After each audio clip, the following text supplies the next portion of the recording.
Political specialist Sean Boyd at the White House right now, where they celebrated the Inflation Reduction Act. Sean, you are among just a handful of local reporters invited. And Jim, no coincidence, we're all from states with competitive races in November. Colorado's U.S. Senate race increasingly drawing national attention. While the timing of the celebration isn't ideal with the new inflation numbers out today, the election is just 2 months away, and Democrats need all the help they can get. Make no mistake, today's event as much about politics as policy. Welcome to the White House, everybody. This law is for you.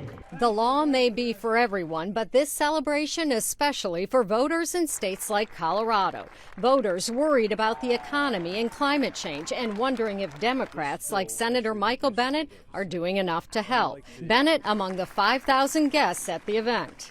Now we've passed a bill that's not only the most significant bill that any government has passed with respect to climate change, but is going to cap drug prices for seniors at $2,000 a year. It's going to make Medicare negotiate drug prices for the first time in this country's history. It's going to cap the price of insulin at $35 a month for seniors. But he admits the Inflation Reduction Act won't reduce inflation anytime soon. This isn't about some quick fix. I've never said that. I said that actually that we're not going to see the results of this immediately. I think people in Colorado don't expect that. His Republican opponent, Joe O'Dea, disagrees.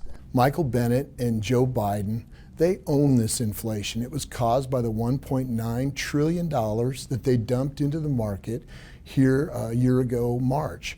And this inflationary spending bill that they've now approved is going to make it worse. The law may not impact inflation, but it could impact the November election. O'Dea hoping voters will be turned off by its funding of 87,000 new IRS agents.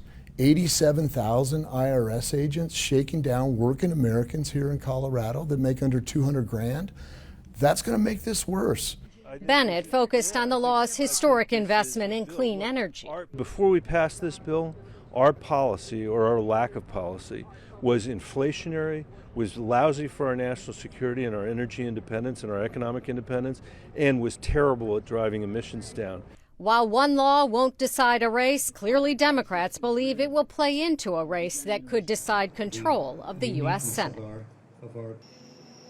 Although the race is drawing national attention, so far it has not drawn much national money. Analysis by the Colorado Sun found $9 million in TV ads have aired or been booked as of September 1st, compared to nearly $46 million in ads at the same time in the 2020 Senate race.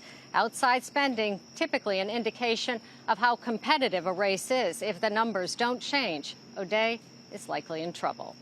Live from the White House, Sean Boyd covering Colorado First.